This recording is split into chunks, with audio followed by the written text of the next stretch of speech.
David Horowitz contends that tax-exempt organizations of the political left, who present themselves as more aligned with the concerns of the poor and working class than conservative groups and the Republican Party, have assets over $100 billion and outspend conservatives 7-1. This is a little over an hour.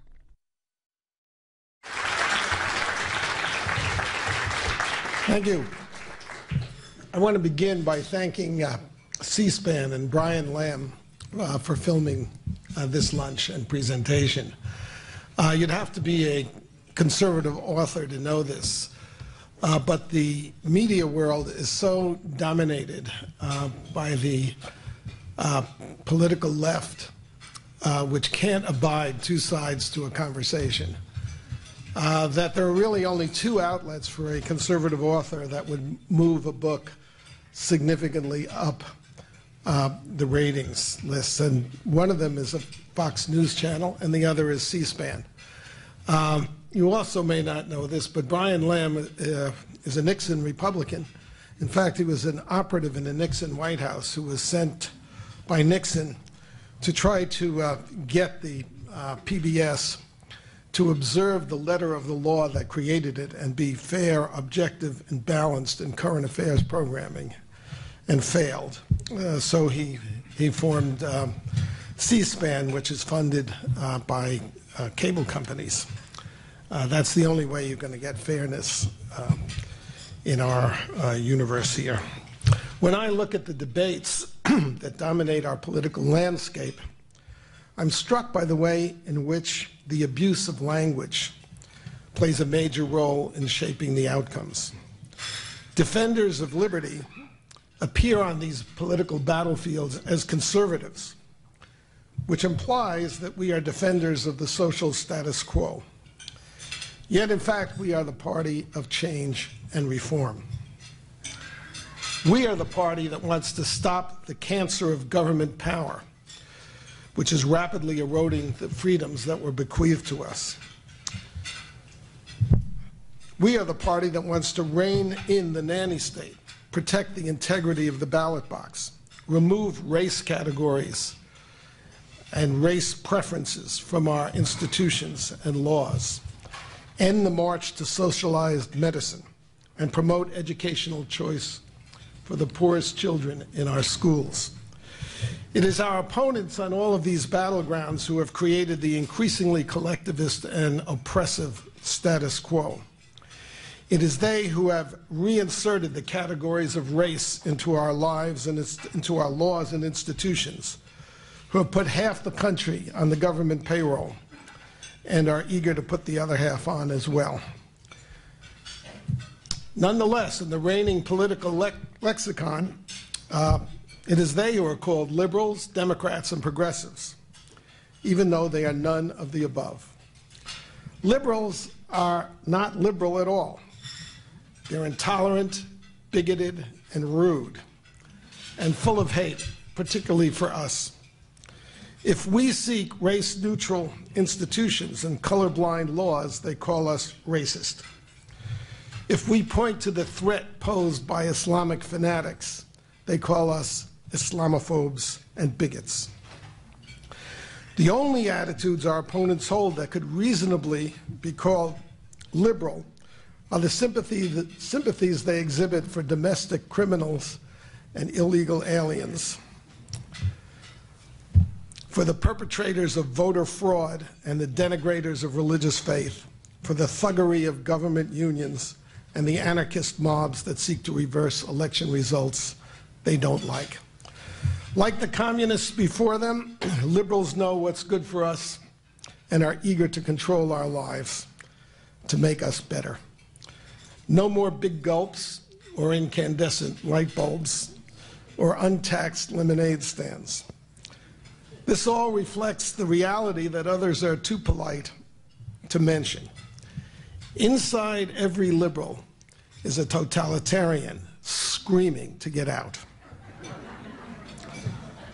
And just as liberals aren't liberal, so Democrats are not Democrats. When Democrats control the White House, they make laws by edict. When they control the Congress, they rule without advice or consent. when they lose state elections, they descend on legislatures to shut down the very process of deliberation and debate. Nor are progressives progressive, unless you think that reviving the discredited ideas of Karl Marx and Jimmy Carter is the way to the happy future. The book that Jacob Laxton and I have written, and which we call The New Leviathan, begins with the observation that Democrats and progressives are not the party of the powerless and the poor, as they claim. Among the 12 richest lawmakers in Congress, Democrats outnumber Republicans 3-1. 19 of the 20 richest zip codes in America make the lion's share of their political contributions to Democrats, some as high as 86%. Wall Street raised $100 million to elect Barack Obama in 2008. But it's not just at election time that Democrats display their financial muscle, and that's the focus of the new Leviathan. It is in the space between elections, in the battles that frame the political argument, that Democrats show their real supremacy in spending their political dollars. The new Leviathan is a name we have given to a left-wing network of billion-dollar foundations and advocacy think tanks that work in concert with government unions and grassroots radical groups and constitute the largest, most powerful political machine ever assembled. The agendas of this new Leviathan are the promotion of an ever-expanding state, an ever more intrusive state, collectivist rights over individual rights, the erosion of American sovereignty, and the undermining of our national defenses. The funding core of the left-wing Leviathan is made up of 115 tax-exempt foundations with more than $100 billion in assets. How does this compare with conservative resources? The left's foundations collectively are 10 times as large as the conservative ones. The left is all frantic about the Koch brothers and their pile of money that affects everything. The Koch brothers do have a tax-exempt foundation. Its assets are $239 million. That may sound like a lot of money, but the Ford Foundation is worth $10 billion, or 30 times as much as the Koch brothers. And of course, the Gates Foundation is 3 times as large as the Ford Foundation. How did the new Leviathan get so large? And of course, what's significant about it is not only that these are big banks and permanent banks, but they fund networks of activist organizations. So if we're talking about 115 banks, we're talking about literally thousands of left-wing organizations that they fund. The answer to the question of how they got so large is in part that they took over, that the left took over existing American foundations. The Ford Foundation is a good example. Henry Ford was not what you would call a liberal or a leftist, quite the contrary. When Henry Ford II resigned, as he did, from the board of the Ford Foundation, he wrote a letter saying, complaining that the Ford Foundation had devoted its money to attacking the very system, the free enterprise, private property, capitalist system that had created the wealth in the first place. And that's only one. That's the big one, but that's only one. The MacArthur Foundation was formed from the wealth of Charles MacArthur, who was a right-wing Republican, but his children were neo-communists, and they changed the whole direction of the MacArthur Foundation, despite a fight by the board members that was lost. The Pew Trusts were created by a Philadelphia family, the Pew family, which made its wealth in oil and was extremely right-wing. But they made the mistake of appointing a surgeon whom they knew to be president, and before they knew it, the staff of the foundation, he was succeeded by Rebecca Rimmel, who is a nurse, and who announced when she took it over that it was going to support the values of the 60s, and turned it into a left-wing foundation. When Jacob and I published this book, it came out a couple of weeks ago, Senator Ron Johnson, the Tea Party senator from Wisconsin, reviewed the book for the Washington Times, and Rebecca Rimmel wrote a letter complaining and saying that in her letter, well, first of all, we had accused or pointed out that the Pew Trust, this once conservative foundation, was the largest funder of the Tides Foundation. The Tides Foundation is a $179 million foundation. Was formed by two leftists. One of them, the creator of Acorn, and it's basically a pass-through. You give money without giving your name, or they hide your name, to the Tides Foundation so they can give it to really radical causes. And if you look at the list of foundations that fund Tides, you will find all the venerable foundations, or what were once venerable foundations in American public life. It's not only Ford, but it's also Rockefeller, Carnegie, Kellogg, Hewlett, Packard, Casey, Joyce. These are all at the level of $1 billion.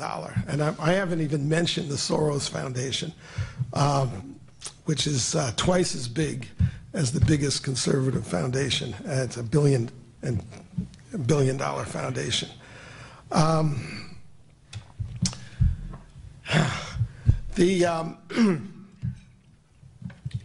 forgot where I was going right here. Oh, Rebecca Rimmel, yes.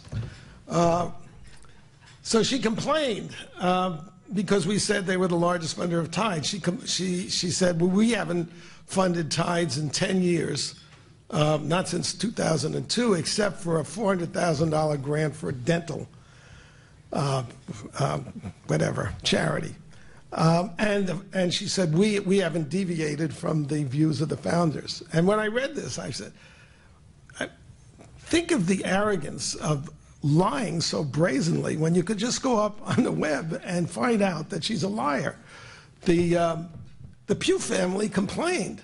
And where I learned about this was a series of articles in the Philadelphia Inquirer about 15 years ago. Which was a series of how the Pew Trusts were taken over. They didn't use my language and describe these people as who they actually are, which is, progressives, neo-communists, people whose goal is to dismantle the free enterprise capitalist system and the system of individual rights. But they did quote the Pew family mightily complaining. Then I sent my researcher up to the web, and immediately he found out, of course, that Pew had given millions of dollars to Tides in the last couple of years. But they're so confident in their ability to get away with lying that they feel free to lie. And let me mention at this point that the research for this book, almost, I don't know if it's half the book, but an awful lot of the book is are charts. Mike Bauer did these charts, which have all the foundations and all what I will call the C3 battalions, the secondary organizations that carry on the political work. Mike Bauer went through 10,000 foundation records to isolate these radical foundations and their donees. This is just the tip of the iceberg, however, because, as I said, these foundations then fund 501c3s. like the Horowitz Freedom Center as a 501c3. Now,